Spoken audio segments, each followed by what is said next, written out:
You can only multiply binomials if you have the same index.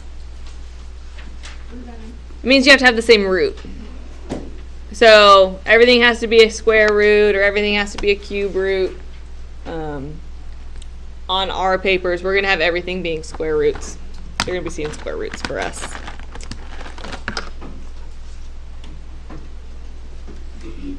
Alright, so I'm going to do the box method because I think it kind of helps just sort through everything. If you really hate the box method and you would rather FOIL, I'm okay with that, but I think the box method actually kind of helps a little bit. So I'm going to draw a box. Draw a box. And on top, I'm going to put these terms. So I'm going to put 3 minus 2 square root of 5.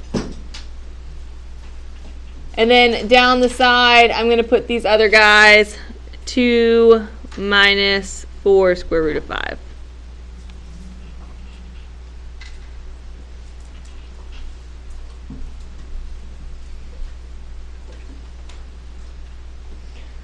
To get the numbers inside, you multiply. So in this box, we're going to multiply 2 times 3. 6.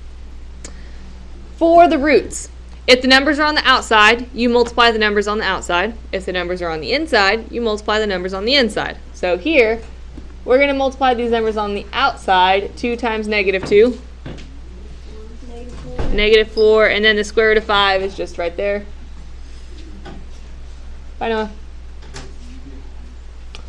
And then for this box, we're going to multiply 3. Yeah. Negative 12 square root of 5. All right, so over here, I'm going to do it the long way, and then I'm going to start, doing some of the stuff in my head. But negative 4 times 2 is 8. Square root of 5 times square root of 5 is the square root of 25. And I know that the square root of 25 is just 5, right? So 5 times 5 is 25. Square root of 25 is just 5. Does that make sense? Okay. When you start seeing this, when your roots are the exact same, the same number, what happens is just the root will go away. You're just left with that plain number. Does that make sense? Yes. Okay. So now we can combine like terms. So we're going to combine everything on the inside. I'm going to combine my regular numbers. 8 times 5 is 40 plus 6. 46. And then I'm going to combine my roots like I did yesterday. So because these both have square roots of 5, I can add up the front numbers. So negative 4 minus 12. So negative 16. And then square root of 5.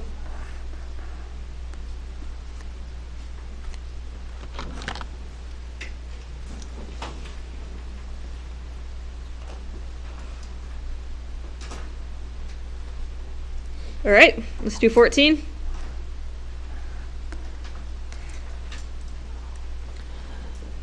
On 14, because of this square, what that means is the square root of 2 minus the square root of 3 times the square root of 2 minus the square root of 3. Ooh, I'm going to have to alter my box a little bit. So square root of 2 minus square root of 3 on top. And then square root of 2 minus square root of 3 on bottom. I just made my box too big. Does that make sense? So when it's squared, it's itself twice. And so this guy on top, this guy on the side.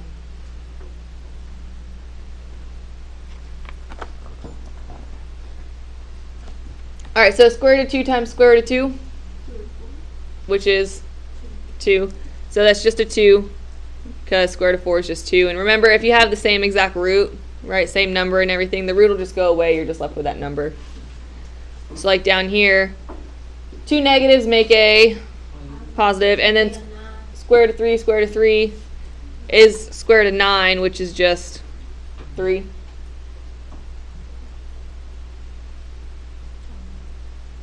Right, because the same root, so it just goes away. You're just left with the 3. All right, here I've got a negative sign, so I know it's going to be negative. Just have one of them. Square root of 3 times square root of 2. Square root of 6. And that one's not a perfect root. You can't break that down at all. And then over here, same thing, I have a negative sign. And then square root of 3 times square root of 2. Square root of 6.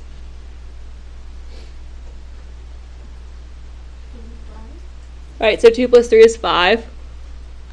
We'll do it right there. 5. Okay. And then we're going to combine our roots. What's the understood number in front of these roots? A 1. So what is negative 1 plus negative 1? Negative 2 square root of 6. The I is only if the negative's inside. So since it's outside, it's just like a negative root.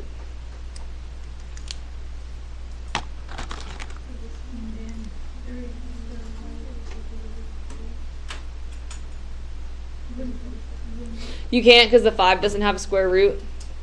And so to add and subtract the roots, everything has to have the same root.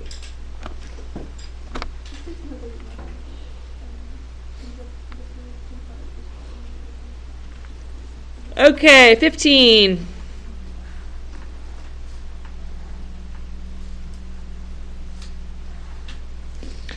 All right, so for 15, what goes on the top? 3. Good, and then down the side? Good. All right, what goes in this box? 15. Good, 15. What about in this box? 9. Multiply. 20. Yeah. 48. Oh, yeah. 20 square root of 2. And then 18 is square root of 2. I think so. Wait, hold on. Wait, what's this one? 18 square root of 2. Good, 18. 24 square root of 2. All right, so 24 and 4. square root of 4, which is just 2, right? And so then, yes, it's just 48. Because both of these both have roots, right? Mm-hmm. So it's square root of 4, which is 2. We have to add 48 plus 15. Right, 48 plus 15, which is 63. And then when you add your two roots, 18 plus 28, 38. 38. Square root of 2. And then, no, you can't combine these because remember, to be able to combine roots, everything has to have the same root.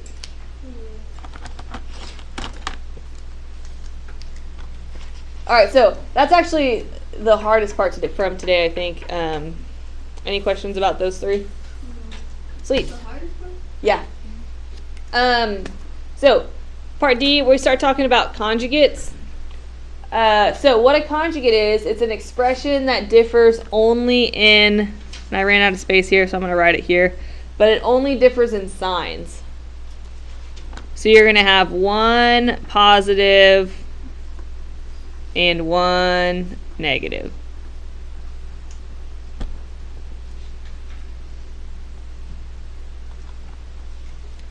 Alright, so it only differs in sign. So if we look down here at 16, do you see how everything matches? The 2's, the square root of 3's. The only thing that's different is the sign. So that's what a conjugate is. Now there's a purpose for recognizing conjugates, and I'll tell you here in a second. Let's multiply this out like we did before. So I draw my box. I put 2 square root of 3 on top. 2. Good. 2 negative square root of 3 on the side. 4. What goes in this one? 2 square root of 3.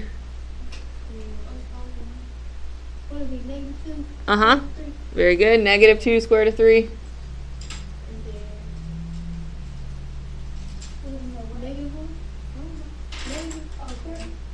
Okay. So 9 is going to be 9. The square root of 9 is 3. Negative 3.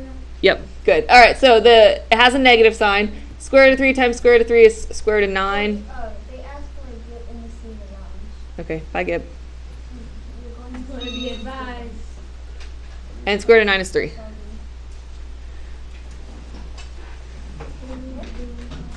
All right. So what is 4 minus 3? 1. And then what do you notice about these guys? They cancel out. Those just 1. They cancel out. When you have conjugates, those guys will always cancel.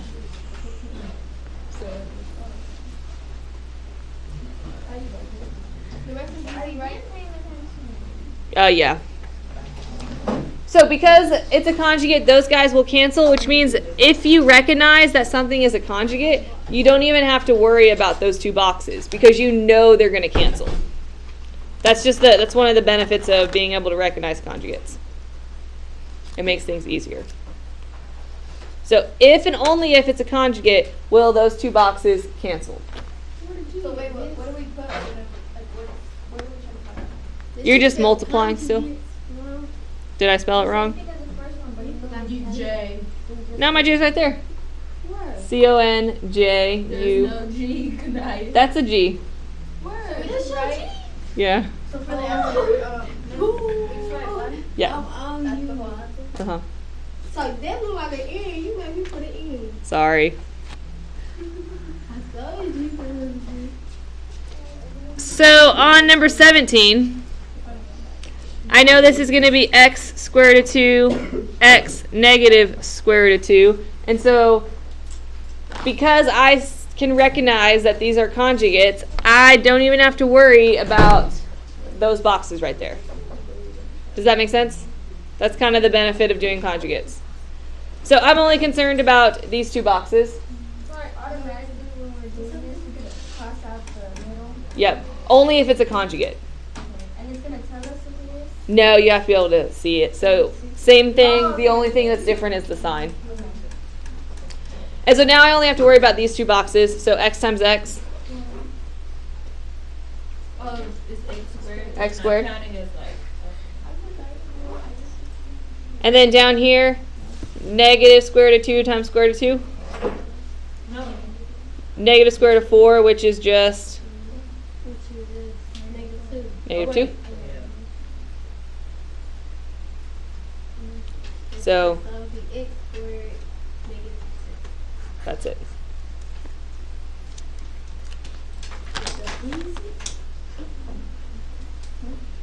All right, down here, these last two, these word problems. It's just the same thing that we've been doing, just put into a word problem. So it's really no big deal. All right, so on what number is this? 18. This guy is my height. This guy is my base. And I want to find the area of this triangle. And it's nice. Look, it gives me the area formula. But it's a conjugate, isn't it? Mm-hmm. Yep. So 1/2 base times height. All right, so tell me my base is what? Square root of 20. Uh-huh. Minus square root of 6. Minus square root of 6. And then your height is square root of 20 plus square root of 6. Right, and so like Lily said, these guys are conjugates. So when I do my box, When the square root is negative square root of 6, square root of 20, positive square root of 6. I know that those guys are going to cancel because they're conjugates. So I'm only really worried about these two boxes. Make sense? All right, so square root of 20 times square root of 20.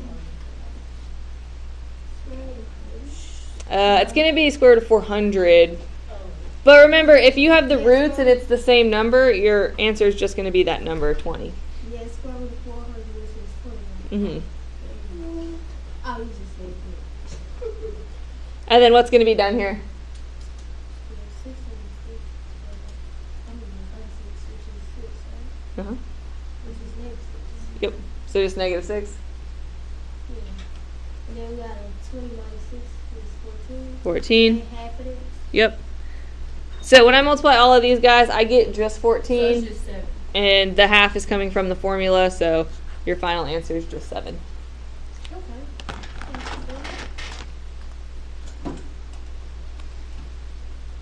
All right, last one. The length of a rectangle is 3 square root of 45. The width of the rectangle is 4 square root of 20. And it's asking me to find perimeter. What does perimeter mean? What does perimeter Wait, mean? no, they're adding. They're adding. Yeah, what are you adding? Wait. It's More length, than that. It's length to times 2 and width times 2. Good, yeah. So perimeter is going to be 2 times the length plus 2 times the width. Why is it 2 times? Because this side. It's two sides. All right, there's two sides. You got the length here, and you got the length here. You got the width here. You got the width here. So it happens twice. So 2 times 3 square root of 45 plus 2 times 4 square root of 20. Which is, wouldn't you rule 6 square root of 45? Mm-hmm. And then 8 square root of 45? I mean, 8 square root of of 2. Right. And what do I have to do with 45 and 20? You got to factor. Right, we got to break it all down with the multiples, the factors. 5 and 9. 5 and 9. 3 and 3. 3 and 3. So 3 on the outside. 3, 3 on the outside with the 6, so that's going to be 18. And then the 5 has to stay home. And then 20 breaks down to 4 and 5. 4 and 5. 4 is 2 and 2. So pair. 5 stays home. 16 times 8. So 2 times 8, which is 16. Square root of 5. And then the 5, 18 plus 16. which is 34. Square root of 5. 4 square root of 5. And that's it. Yeah.